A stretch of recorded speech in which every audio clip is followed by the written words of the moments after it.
afternoon, evening, good morning, yeah, Merry Christmas, YOLO. We're here with a new video. This is a different type to how I normally do it. A lot of the times if I make gameplay videos, you'll generally see it's from a winning game. One of the things I wanted to do, from some feedback from other players as well, is show you times when, even though it's considered to be that most of the advice I give it is sound, a lot of the time it is. A lot of it depends on how you play as well, so sometimes it might not just be all applicable to yourself. But we're going to be doing games whereby I make poor decisions which lead to either a game being lost or myself being killed. I'm going to be starting off on the Object 140 in a odd hidden village game. There's a lot of tier 10 tank destroyers on their team, not very many on ours. We also have more tier 9s than what they do, and they have more tier 10s than us, so matchmaking's quite weird. But the way it's played is that I shouldn't be playing too aggressive, too far forward, because there is going to be someone that's going to be sat as far back as possible in a really big, heavy tier 10 tank destroyer, and it's not going to end very well. So I've skipped a bit further into the game where the actual action happens. It is sort of a stalemate. We've pushed forward far enough, and there are many tank destroyers sat back more or less where I'm aiming now. Again, one of the things that I shouldn't be doing is pushing forward. My thoughts were that the tank destroyers that were in front were causing an issue, and that they weren't available to shoot.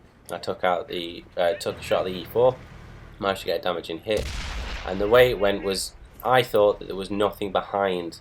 I thought the TDs had moved down to where these were. Because there was so many, that wasn't the case. And I do try and look to see if this is happening by going forward and spotting a camping E3, can you actually believe it, and a Jag Tiger. I know that the E3's reload along with the Jag Tiger isn't that good, so I now know where they are. And I now know that there's a Death Star there as well that just took a shot and somehow didn't kill me. What I will be doing is just pausing the video now. At this moment in time, I know that there's a Death Star full health, a base camp in E3, who can't be bothered to move forward because he's too pussyfooting around, and it turns out the shot that he got on me was the only damage he did in the entire game. A Jag Tiger, an E4 to my left, an object in front, and a couple of the tank destroyers to the right. Certainly the E4 isn't too much to worry about, but as it is, I still think he's down that left-hand side. I'm concentrating on what's happening in front of me, which is not something I should be doing because I know where they are. They aren't going to do very much. And the next move that I make when I play the video is indicative to that. I know the 268 is there. I know there's nothing on my right-hand side, and pretty much the only thing I have to worry about is the 268 in the E4. But because I've been playing too much and going forward and being aggressive, I haven't remembered where the E4 is.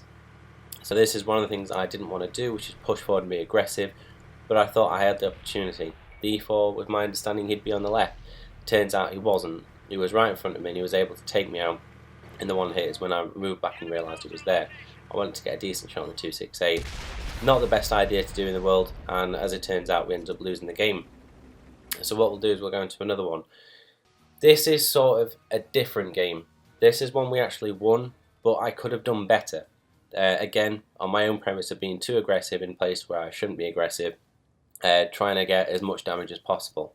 Playing the AMX-30 prototype, we're on Redshire. Starts off sort of the way I play it normally. There's a lot of tier 10s on each team, but I'm in a tier 9 tank. The actual tank itself is very, very good. Now I move up to the right hand side, the reason being is I have a good vantage point over people coming up on the hill in D4, and I'm able to get shots across. I'm also on the premise that it's a team destruction game. What we'll do is we'll just pause the video here again. The team destruction game is different to a regular one in the spawn system. So you see the actual spawn is in A1. For some inexplicable reason, the other team tends never to move from their spawn. They sit as far back as possible, and we are talking heavies, mediums, tank destroyers. They will all sit really far back. So when I'm able to go into F9 and get clear shots at the people who do decide to go forward, it gives me a good opportunity to be able to get those shots into the side. As I play the video on, we're looking at a case of getting the pot shots at people who want to risk and go forward, and then whittle them down one by one. One of the things I do like doing when I'm playing this game is trying to pick the best moment to go forward, at the point at which there's just enough tanks for me to go forward and take pot shots, but at the same time not get myself hit. As you see a bit later on in the actual game, it doesn't turn out that way because I'm too aggressive and pushing too much. I end up getting hits from tanks that I shouldn't be trying to aim at, I shouldn't be trying to go for. Yes, the game is already won in a sense, but at the same time, because I'm running solo, I'm trying to do as well as I can. At the moment I've been able to help the team out, but now it's got to a point where it's just a damage free for all and people can go and YOLO whatever they want. As the way it goes from this spawn, you can see people moving down the right and people moving down the left. This is normal for our spawn. Their spawn, very unlikely to see very many, which is why I'm still here. I want to try and get shots onto the side, and this is what I'll tend to do at the start of the game, certainly from this spawn. On the other side, I will try and be a bit more upfront and shoot people across, although you can see from this side, it's very rare you're actually going to see anyone. So what I'll do is I'll skip further on into the actual game, and we'll see it when the tanks themselves have actually been removed from the game and it's kind of gone on a bit further. At the moment, 9 damaging hits, just 10 taken out under the tank, and as you can see, they all didn't really move from their side. The E75 that's in front of me didn't get fortunate that I took a shot and bounce, but now's the point where it's like, okay, he has a gun which, yes, it has a better a slower reload than mine, but he at the same time has a really high damaging gun. As you can see, he took me for quite a lot of my health there. He did get quite fortunate. Now at this point, I shouldn't be trying to do anything that tries to remove him. He's not going to try and move forward because I will kill him, because I have the rate of fire and the damage rolls. But now I really want to remove the waffle because it's one of those big guns and I couldn't really get a proper shot on him. He just turned his turret to the side, so it made it a bit more difficult. So I thought, well, I can try and track him, try and shoot him. I was a bit late on the shot. You can sort of see now as we stop the video again, people on C3, B4, they're starting to get a bit hit. So this is where I'm thinking, okay, I might be able to push around the side and be able to get shots on them. And again, get the damage rolls running. You can see how much we're actually dominating the game itself and how far into their own spawn that other teams still are. You don't tend to find that people do anything but sit in that spawn. So as we play the video 1, there's a Jagdpanzer down to my left, a waffle in front. I just want to ideally get him tracked if anything, but I do end up getting a nice shot on the lower front plate.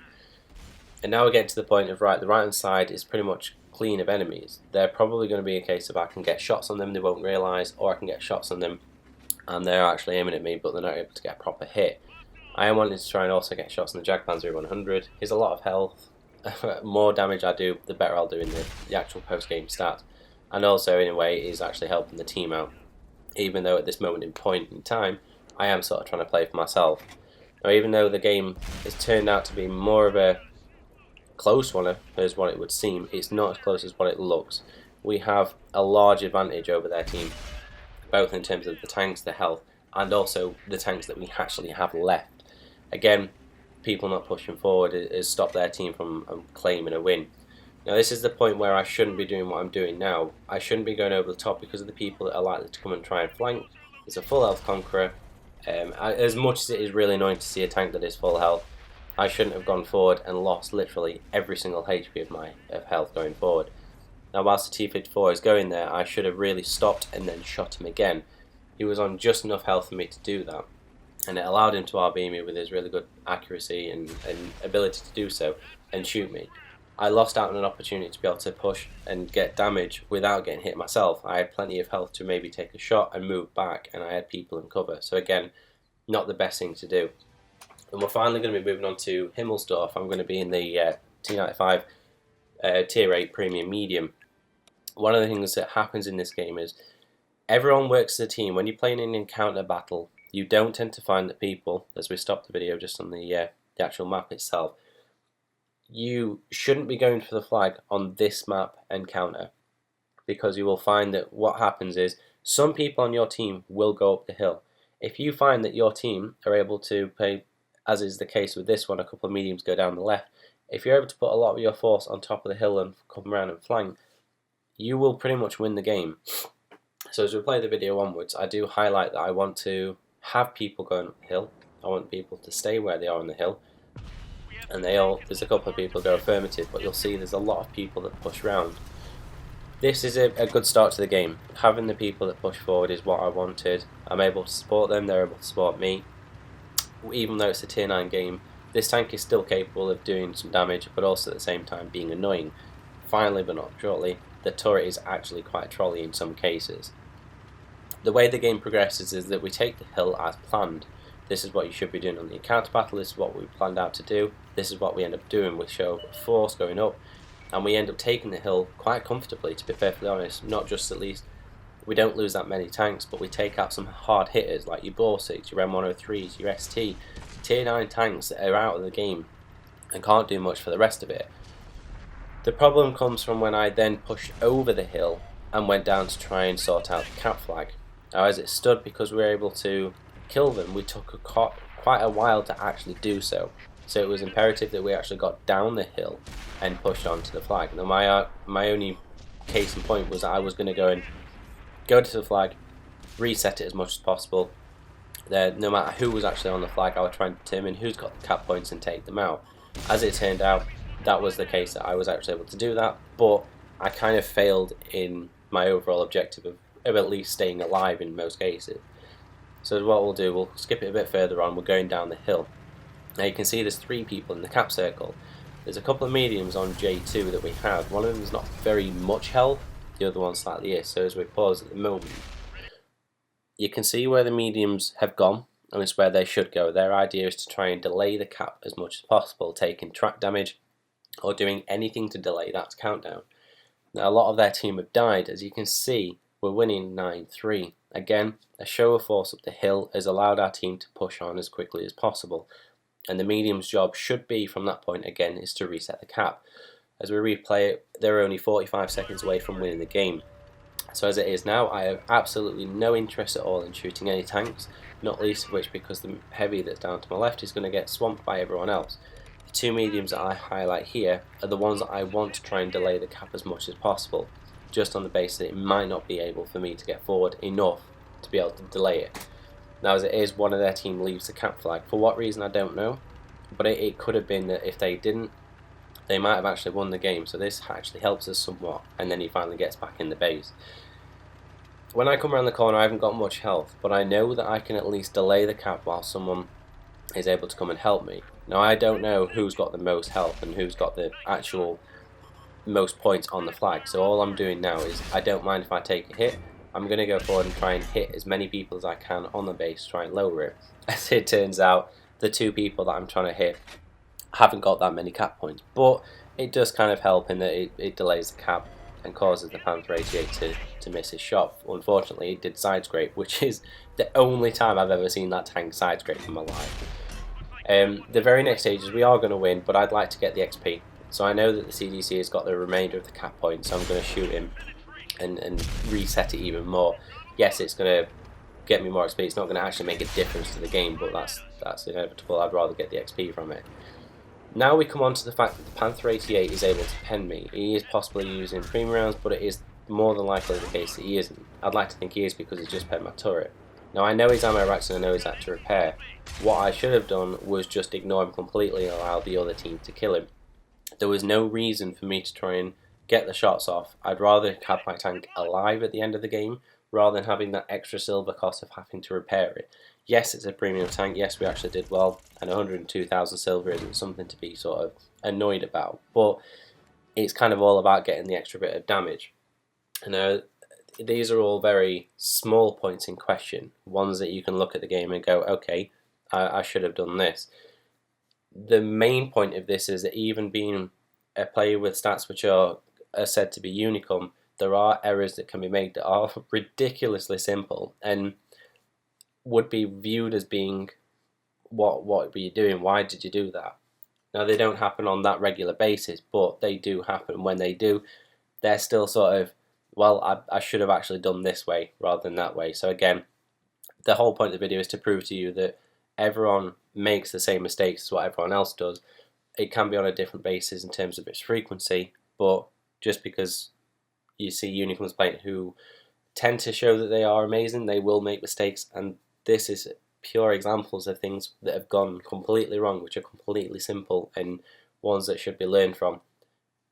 Basically, if you like the video, don't forget to subscribe, comment, share, etc, etc. But take from it, everyone makes mistakes, everyone is human, and no matter who you are, what you are, whether you're Chuck Norris or whether you're just a brand new player to the actual game, people will make mistakes. It's just a case of learning from them and being more consistent in lowering the amount of mistakes you do. But thanks for your time today, and hopefully this works out well with the upload, because sometimes it goes a bit weird.